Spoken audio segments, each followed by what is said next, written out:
রাষ্ট্রপতি শাসন হলে হোক, ভোটের ফল নিয়ে সুপ্রিম কোর্টের দ্বারস্থ হচ্ছেন মমতা বন্দ্যোপাধ্যায়। ভোটের ফল প্রকাশের পর তিনি জানিয়েছিলেন পদত্যাগ করবেন না মমতা বন্দ্যোপাধ্যায়। বুধবারও সেই একই অবস্থানে তিনি ছিলেন।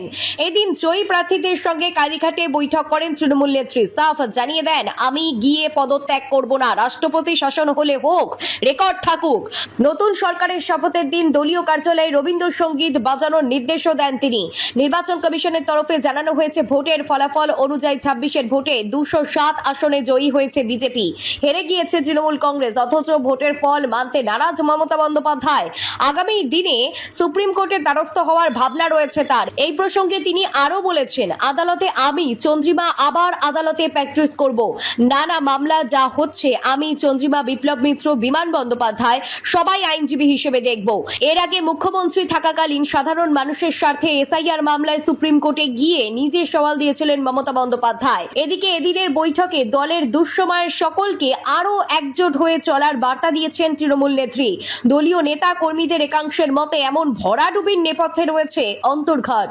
সে কথা মাথায় রেখে এদিন মমতা বন্দ্যোপাধ্যায় বলেছেন, যে বা যারা অন্তর্ঘাত করেছে তাদের নাম দিন। দল যে ভেতর থেকে ভাঙছে তা বোধহয় প্রাথমিক ইঙ্গিত পেয়েছেন মমতা বন্দ্যোপাধ্যায়। দলে ভাঙনের আশঙ্কা যে প্রবল, মঙ্গলবারের সাংবাদিক বৈঠকে প্রকাশ করেছেন তিনি।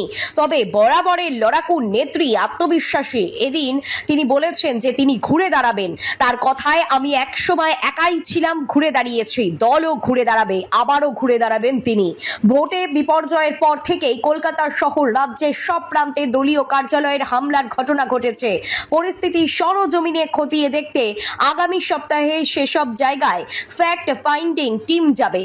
এই প্রসঙ্গে তৃণমূলের সর্বভারতীয় সাধারণ সম্পাদক অভিষেক বন্দ্যোপাধ্যায় বলেছে, ভোট পরবর্তী হিংসা হচ্ছে, যেখানে অভিযোগ নিচ্ছে না সেখানে অনলাইন অভিযোগ জানান।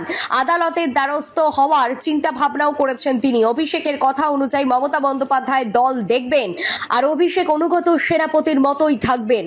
26-এর ভোটের এই ফলাফল বাংলার রাজনীতিতে এক নজিরবিহীন মোড় এনে দিয়েছে। একদিকে বিজেপির ঐতিহাসিক জয়, অন্যদিকে পরাজয় মেনে না নিতে পেরে মমতা বন্দ্যোপাধ্যায়ের আইনি লড়াইয়ের হুঁশিয়ারি। সব মিলিয়ে রাজ্যের রাজনীতিতে এখন টান টান উত্তেজনা। রাষ্ট্রপতি শাসন বরণ করে নেওয়ার যে কড়া বার্তা মমতা দিয়েছেন তা স্পষ্ট করে দিচ্ছে যে তিনি এই ময়দান এত তাড়াতাড়ি ছাড়বেন না।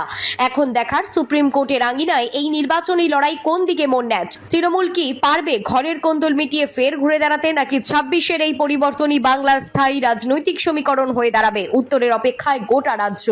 রাষ্ট্রপতি শাসন হলে হোক, ভোটের ফল নিয়ে সুপ্রিম কোর্টের দ্বারস্থ হচ্ছেন মমতা বন্দ্যোপাধ্যায়। ভোটের ফল প্রকাশের পর তিনি জানিয়েছিলেন পদত্যাগ করবেন না মমতা বন্দ্যোপাধ্যায়। বুধবারও সেই একই অবস্থানে তিনি ছিলেন।